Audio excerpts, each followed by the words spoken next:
여러분 안녕하십니까? 이 시간에는 사도행전 28장 말씀 중심으로 드립니다. 우리 하나님의 자녀들은 살아계신 주님을 모시고 사는 사람입니다. 이것이 세상 사람들과 다른 점입니다. 살아계신 주님, 영으로 계시는 주님을 모시고 사는 사람입니다. 그럼 우리는 어떻게 살아야 되는가 하면은 나 자신을 믿지 말고, 나 자신을 믿지 않는다는 말은 내 마음에서 일어나는 육신의 생각, 죄의 성품이에요. 우리 인간의 마음은 죄로 인하여서 부정하여진 상태입니다. 우리 인간의 마음에 시기, 질투심, 교만하고 이기적이고 자기 욕심을 우선으로 채우고 싶고, 또 우리 안에 오해가 얼마든지 일어날 수 있고, 미운 사람에 대해서는 더 많이 비판하고 싶고, 더 많은 허물을 없는 것까지도 말하고 싶어 하는 그러한 것이 우리 마음에서 일어납니다. 왜 일어나는가 하면은 우리 마음은 죄로 말미암아 이렇게 부정하여져 있습니다. 그렇기 때문에 우리는 반드시 자기 자신에서 나오는 것을 믿지 말고, 따르지 말고, 사랑하지 말고, 주장하지 말고, 이제는 거룩하신 주님께서 나에게 오셨으니 이제는 주님을 믿고 주님에게서 나오는 마음을 품고 생명의 생각을 따르고 듣고 믿고 살아야 합니다. 이것이 바로 구원받은 자들의 삶입니다. 이것이 곧 하나님이 인정하시는 삶이 되는 것입니다. 우리 하나님의 자녀들도 이 나그네 삶을 마치면은 하나님 앞에서 심판받습니다. 어떠한 심판을 받는가 하면은 예수님을 생명으로 모시고 주인으로 모시고 구원자로 모신 다음에 얼마나 주님을 믿고 살았는가, 얼마나 주님을 의지하고 살았는가, 주님의 인도하심을 잘 따랐는가, 곧 그것이 무엇입니까? 하나님이 기뻐하시는 삶이죠. 그러한 삶을 얼마나 살았는가라고 하는 것을 심판받습니다.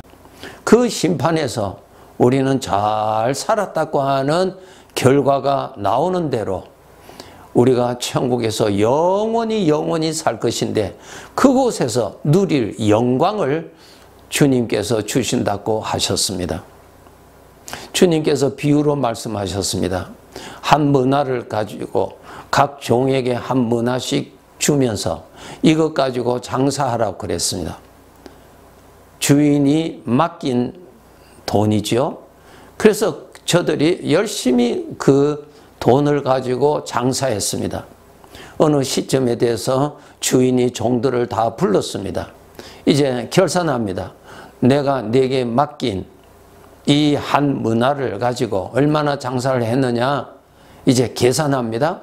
한 종이 와서 주인이여, 주인께서 주신 한 문화로 장사해서 10문화를 남겼습니다. 그렇게 결산을 합니다. 주인께서 말씀하십니다. 착하고 충성된 종아, 내가 열심히 하였구나. 그래, 내가 너에게 10고을을 다스리는 권세를 주겠다고 주십니다. 또 한 종이 왔습니다. 예, 주인이여, 주인이 맡기신 그 한 문화를 가지고 열심히 장사하여서 5문화를 남겼습니다. 장사하여서 이익을 남겼다는 것입니다. 그 이익을 주인에게 바칩니다. 자, 주인께서 그 결산을 하고 나서 너가 참 충성되어 일했구나. 내가 5고을을 다스리는 권세를 내가 주겠다고 그러한 비유를 하셨습니다. 이것이 바로 천국에서 우리 각자가 누릴 영광의 차이입니다. 분명히 있습니다. 육신의 생각을 여러분 믿으시면 안 됩니다. 육신의 생각은 구원받은 자일지라도 육신의 생각이 뭐라고 합니까? 예수님을 천국 가서 살면 되지, 거기에서 무슨 영광은 무슨 영광 그러면, 여러분 그 소리가 성경 말씀이 아니고 성령님이 주시는 말씀이 아니고 여러분을 망하게 하는 육신에서 나오는 소리예요. 그 소리를 믿고 한 문화를 받아서 그것 가지고 장사 안 하고 땅에 묻어두고 그대로 있다가 주인 앞에 결산할 때 크게 책망받습니다. 속지 마세요. 구원받은 자일지라도 육시, 내 성품, 내 마음은 그대로 있습니다. 이제는 이 마음의 것은 부정한 것임을 알고 내가 그것을 멀리하는 것입니다. 내가 부인하는 것입니다. 내가 불신하는 것입니다.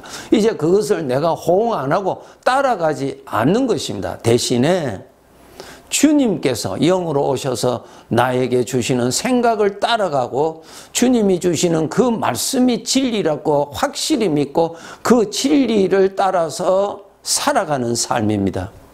이러한 삶을 살아야 합니다. 안타까운 것은 오늘날 구원은 받았지만은 우리가 천국에서 영원히 수백억 년을 살 것인데 거기에서 우리가 누릴 영광이 다 다릅니다. 성경 말씀대로 여러분 믿으셔야 됩니다. 육신의 소리 듣지 마세요. 고린도전서 15장에 보세요. 해의 영광이 다르고 달의 영광이 다르죠. 빛의 영광이 다르잖아요. 달의 영광이 다르고 별의 영광이 다르다. 그리고 별과 별들의 영광이 각각 다르다. 다 달라요. 여러분, 우리가 이제 주님을 모신 사람으로서 구원받았어요. 우리 이제 구원받았어요. 모든 죄 예수님 때문에 사함받고 우리 천국 가서 살 거예요. 그런데 천국에서 영원히 살 것인데 천국에서 그 하나님의 나라에서 하나님이 우리에게 주시는 영광이 다 다릅니다.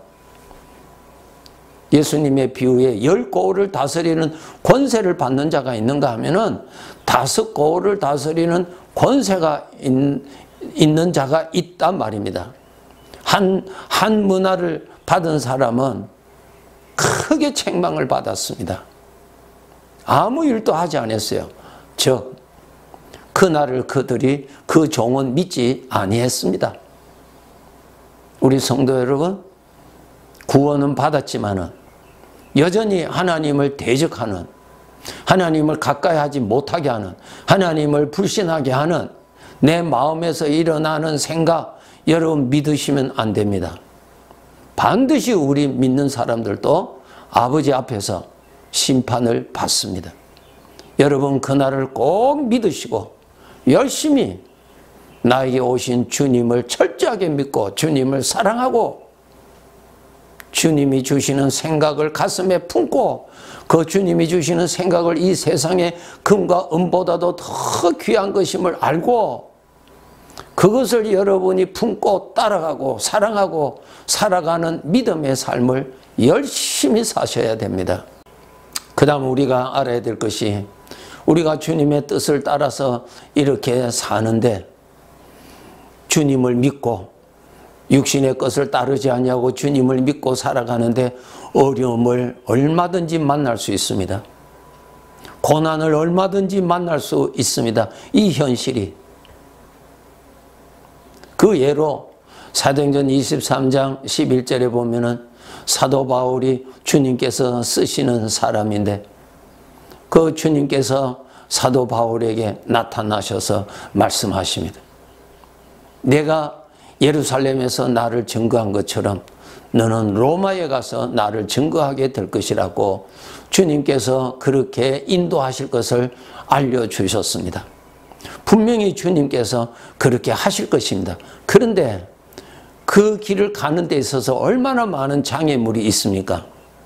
12절 13절에 보면은 사도 바울을 반드시 죽여야 되겠다고 하는 그 율법주의자들이 42여 명이나 결사대를 조직하고 기회를 만들어서 사울을 죽이려고 하는 험악한 분위기가 그 주변에 있었던 것입니다. 그리고 사도행전 27장에 보시면은 로마로 가는 길에 배를 타고 가는 길에 무서운 유라굴로 태풍을 만납니다. 배가 파손되는 엄청난 어려움을 겪게 됩니다. 이러한 것에서 우리가 배워야 될 것이 있습니다.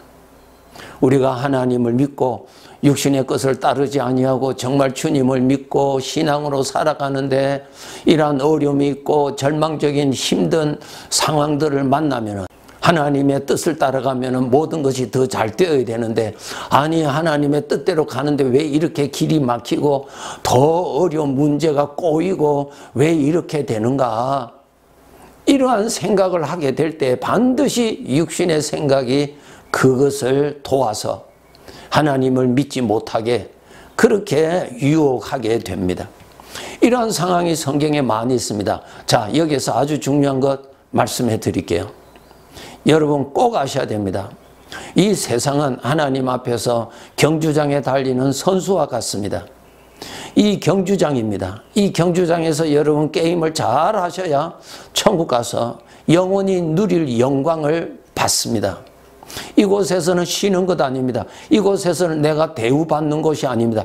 이곳에서는 내가 성공하고 출세하는 곳이 절대로 아닙니다. 내 욕심을 채우는 데가 절대로 아닙니다.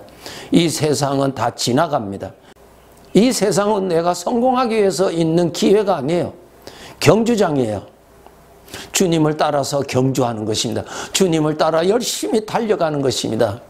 열심히 달려다가 주저앉아 버리고 이런 소리 저런 소리에 시험에 빠져서 넘어져 버리고, 이 다 부끄러운 일이에요. 경주장이에요. 경주장에서는 넘어져도 일어나서 또 달려야죠. 다른 사람이 비판하고 비난하는 소리를 들어도 달려야죠. 그 소리 듣고 기분 상한다고 주저앉아 버리고 그 사람과 다툰다면 천만의 말씀. 여러분 인생은 여러분에 의해서 시작된 것 아니에요. 여러분에 의해서 마감되는 것 아니에요. 하나님에 의해서 주어진 경주장입니다. 열심히 달리셔야 됩니다. 장애물 경기장입니다. 장애물 경기 아시죠? 장애물들이 많이 있는 곳을 우리는 지금 통과해야 됩니다. 어떻게 통과해야 됩니까? 주님을 따라서 통과해야 됩니다. 통과하지 못하게 하는 장애물들을 막 설치해 놨어요. 육신의 생각으로 설치해 놨어요. 다른 사람의 입에서 육신의 생각이 나오고 내 속에서 육신의 생각이 나와서 나를 넘어뜨리게 해요. 무엇을 넘어뜨리게? 주님과 같이 주님을 따라가지 못하도록 넘어뜨리게 하는 장애물들이 많이 있습니다. 이건 넘어가야 됩니다. 주님을 따라가야 됩니다. 이것을 넘어가는 비결은 단 하나, 주님께서 끝까지 내가 너를 인도하고 말씀하신 대로 주님이 주시는 생각을 따라서 열심히 달리셔야 됩니다. 다시 말씀드릴게요. 여러분 이 세상은 성공하기 위해서 있는 것 아닙니다. 여러분의 만족을 위해서 있는 것 아닙니다. 여러분 성공한다 하더라도 다 없습니다. 이 세상에서 내 이름이 남기를 원하지 천만의 말씀요. 이 지구 자체가 없어집니다. 그림자요, 그림자. 천국에서 여러분의 이름이 높임을 받고 영원한 나라에서 여러분의 이름이 영광을 받으셔야 됩니다. 이 세상은 진행 과정입니다. 그래서 여러분 이 세상에서 어떤 결과를 가지고 성공이다 만족이다 천만에 그렇게 말하지 마세요. 과정입니다. 과정이 됩니다. 눈 감을 때까지 과정이지 결과가 아닙니다. 여러분 결과는 아버지 앞에서 아버지가 결론을 맺게 해 주실 것입니다. 눈 감는 그 시간까지 나 자신이 이 육체의 몸을 벗어버리고 떠나는 그날까지 우리는 어떻게 가야 되느냐? 믿음의 길을 달려가는 것입니다. 여러분 꼭 아셔야 됩니다. 전능하신 하나님 앞에서 일이란 하나님을 믿는 것이 일입니다. 전능하신 하나님은 모든 일을 말씀으로 다 이루실 수 있는 분이십니다. 여러분이 큰 일을 이루었다 아니에요. 천만의 말씀. 하나님은 그런 데 관심이 없으세요. 말씀 한마디로 있게도 하시고 없게도 하시는 그러한 전능자 하나님 앞에서 내가 큰 일을 했습니다. 내가 이것을 이루었습니다. 아니에요. 속지 마세요. 육신에서 나오는 욕심의 생각입니다. 그러면 어떻게 살아야 되는가? 내가 주의 일을 하다가 억울한 일을 당해서 묶인 신세가 되고 비판을 받기도 하고 지하 감옥에 갇혀서 아무 일도 할 수 없는 상황에 있을지라도 그 상황에 같이 계시는 주님을 모시는 것입니다. 그 상황에도 같이 계시는 주님을 높이는 것입니다. 그것이 일입니다. 요한복음 6장 28절 29절에 보시면은 그들이 묻되 우리가 어떻게 하여야 하나님의 일을 하오리까? 예수께서 대답하여 이르시되 하나님께서 보내신 일을 믿는 것이 하나님의 일이라 하셨습니다. 하나님이 보내신 이가 누구세요? 우리 주님이세요. 오늘날 나의 인생의 주님이 같이 계시죠. 영으로 같이 계시죠. 그분을 믿는 것이 일이라 그랬습니다. 감옥에 갇혀 있어도 함께 계신 주님을 여러분이 모시는 것입니다. 인격적으로 모시는 것입니다. 그리고 그분을 높이는 것입니다. 그분 앞에서 육신의 생각을 믿어서 불평하고 원망하고 주님이 없는 것처럼 행동하는 것이 아니라 주님을 무시하는 은행을 저지르는 것이 아니라 그런 상황에서도 내 일은 주님을 모시는 것이 내 일이란 말입니다. 그것이 하나님의 일이라. 그것이 바로 하나님이 나중에 내가 일을 참 잘했구나 하는 그 일입니다. 우리는 주의 일을 하다가 그 일의 목적을 두시는데 아닙니다. 그 일을 하는 가운데서 주님을 얼마나 모시고 주님을 얼마나 따랐으며 주님 앞에 얼마나 자기가 겸손하였으며 그 일을 하는 가운데 그것이 성취되던 그 가다가 그 문제가 깨어지던 상관없이 여전히 나와 함께 계시는 주님을 내가 높이고 모시고 섬기고 내 입으로 고백해서 그분의 이름을 높였는지 그것이 일이라고 하는 것입니다. 예수님께서 말씀하십니다. 너희는 세상의 빛이라고 마태복음 5장 14절에 말씀하셨죠. 마태복음 5장 14절에 너희는 세상의 빛이라 그랬습니다. 이 빛이라는 것이 뭡니까? 이 세상이 어둡다는 것입니다. 이 어두운 세상에 영적으로 어두운 세상에 빛이다. 빛이 누구예요? 요한복음 1장 9절 참 빛이 세상에 오셨다. 예수 그리스도 하나님이 참 빛이세요. 그러면 우리를 보고 너희는 세상의 빛이라는 말은 너희는 촛대요. 빛이 되시는 주님이 너와 함께 계셔서 그 빛이 나타나는 사람이라 그 말입니다. 요한계시록 1장 20절에 보시면은 7 금 촛대를 보여주죠. 촛대가 무엇입니까? 촛대에 빛이 함께 있기 위하여서 촛대가 있는 것이죠. 촛대 자체에는 아무런 의미가 없어요. 그 촛대에 빛이 있어야 됩니다. 성도 여러분, 나의 일이 이 영적인 어두운 세상에 나의 사명이 무엇입니까? 빛이 되시는 주님이 여러분이 모시고 있어야 촛대에 빛이 있는 것입니다. 오늘날 많은 성도들이 주님은 같이 계시는데 그 주님을 모르고 주님을 모시지도 않고 있는 사람은 촛대만 있는 자요 빛이 없는 사람이에요. 이 시간에 눈을 열어서 말씀대로 주님이 영으로 나와 함께 이미 오신 그분을 여러분이 인격적으로 모셔야 합니다. 함께 계시는 것을 의식하셔야 됩니다. 그리고 그분을 높이시고 그분을 내 가슴에 품으시고 여러분의 입술에 그분의 이름이 자주 나오도록 그렇게 하셔야 됩니다. 이것이 무엇입니까? 촛대에 빛이 있는 사람입니다. 빛을 모시고 있는 촛대로서 사명을 잘 감당하시기 바랍니다. 반드시 주님 앞에 가서 큰 영광을 받게 될 것입니다. 네, 감사합니다.